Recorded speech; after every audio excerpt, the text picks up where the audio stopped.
are you? This is Paul Garver with Hawbecker and Garver. I want to welcome everybody to our video series on the 8.0 contract here at Hawbecker and Garver University. And I am starting you off with an introduction of the contract, but also a little bit of the history. So we're going to take a minute. I do have on the screen just the front page of the 8.0 contract, but I'm going to cover a few things that you have. If you really look at the history of this contract, the contract started at the 3.0 version, and that was around the year 2003. And now we're at the 8.0 version, and we're now at 2025. So obviously we've come a long way in the last 22 years of the use of this multi-board contract of this form. When it first started off, when you think about real estate in the Chicagoland area in 2000 or even a little bit before, what you find is various contracts used in various different areas of Chicago. And obviously a lot of the practitioners, a lot of the real estate agents, a lot of the attorneys, the lenders, they all practiced kind of in the Chicagoland area as a whole, in the whole 5-county area and some even beyond. And what we found was a lot of confusion with different contract forms that were out there, dates being different, deadlines being different, those types of things. And that caused a lot of confusion in the real estate practice, both on attorneys, agents, and lenders' sides, and the title companies as well. About 2003, that's when this concept was born of getting attorneys and real estate agents together in a room, and we hammer out this contract. When you look at the 8.0 contract, I sat on that committee. There were 23 members of that contract, 12 attorneys, 11 real estate agents, and then there was some non-voting members as well that were real estate agents. And really what happens here is we all get in the room. There is a list of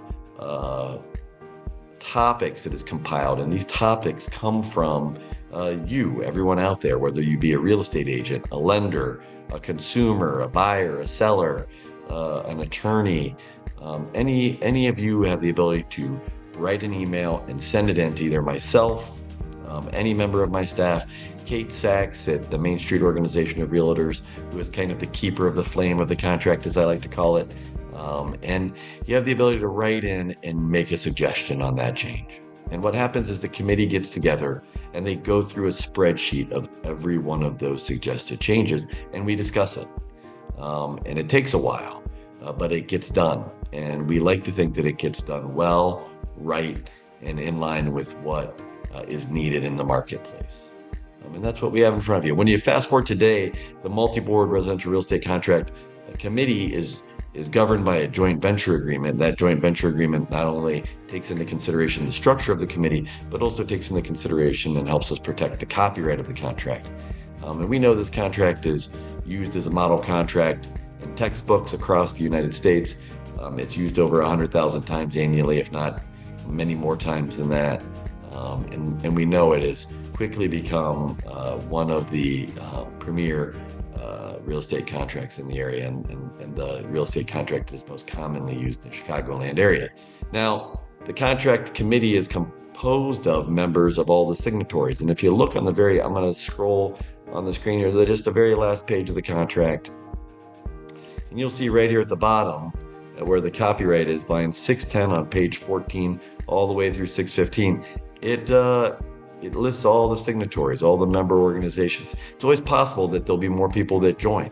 And as they join, they get a say in the contract, and they get a seat at the table in the committee.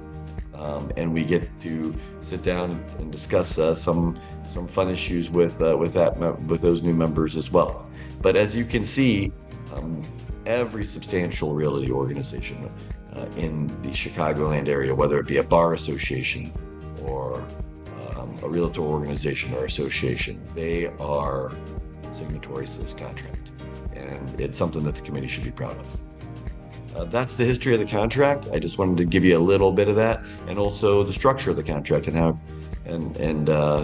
how it was formed. So hope you enjoyed the series going forward. Thanks so much.